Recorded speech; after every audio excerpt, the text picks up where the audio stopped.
So this US dollar Japanese yen analysis for Monday the 7th of May. Now let's just have a look at prices and where prices may likely go. So from the previous videos we were saying that if we broke down from this 109.50, ultimately we were looking for the horizontal level of the 108.80, and that's pretty much what we saw.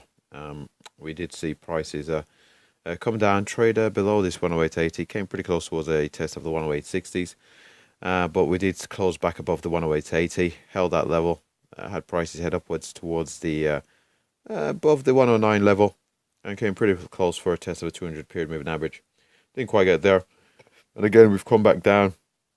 So the sell side momentum return to the market. Again, we tested 108.80, and again we've seen the bullish buy side momentum come back into the market. So we've had two tests of the 108.80, and we have held there.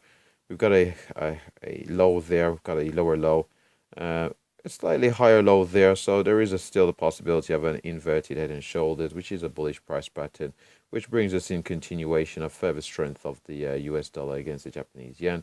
So if that's the case, we're looking for momentum follow through here. So if we can break above the 200 period moving average and successfully break beyond the 109.50, we're then looking for price progression towards that 110 level. If we do see prices head towards the 110, 110 needs a minor level, the previous swing here in the market. Ultimately, we're looking for price head towards that 110.20. The reason we're looking at the 110.20 level is I'll briefly just have a look here. So in around that 110.20, we do have here on the daily chart, we do have the 200 period moving average sitting at a 110.20, thus increasing the likelihood of seeing sell side momentum come into the market from that level, bringing us back down towards that 109.50.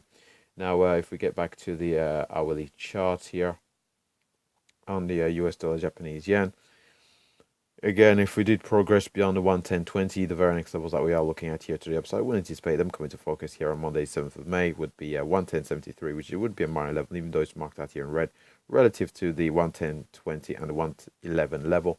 Now, in around the 111 level, the reason it has some significance is because in around that 111 level, we do have the 400 period moving average here on the daily chart, currently sitting in around that 111 level just there, and again increased the likelihood of seeing that sell side momentum return to the market from that level.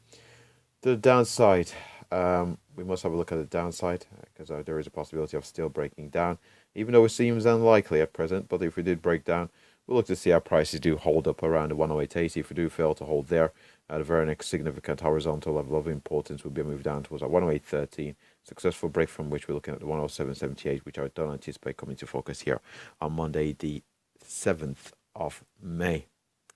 What we'll do now is we'll have a brief look here at the monthly chart. See how prices are developing here.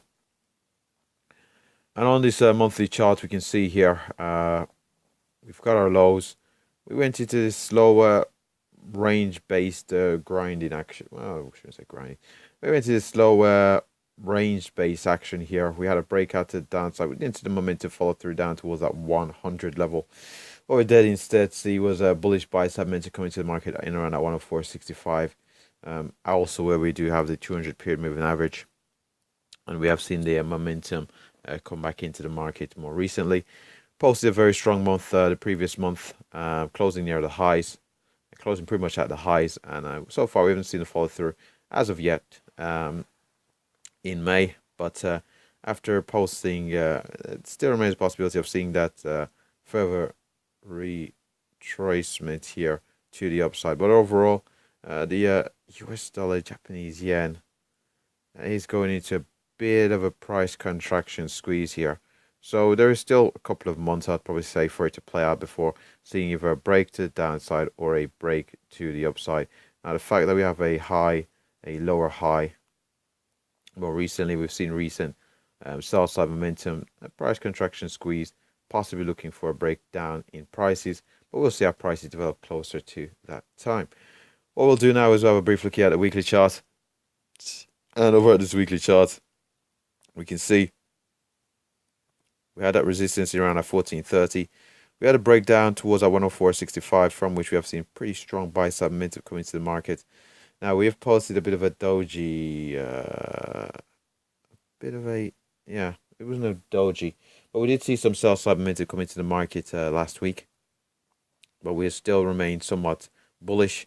especially in light of the most recent weeks, which have been clearly to the upside, further cementing the recovery. We've traded above these previous swing lows, which could have potentially acted as resistance. Strong break of those levels, so there is a possibility of seeing a retracement before seeing further upside continuation here on the US dollar Japanese yen. We'll have a brief look here at the daily chart. We've already had a few sporadic looks, but let's have a somewhat more detailed look. So we do have our lows there, posted a slightly higher low, consolidation, breakout to the upside, broke above the 109.50, didn't quite make it to the 110 level, but we have seen that breakdown come back into this market.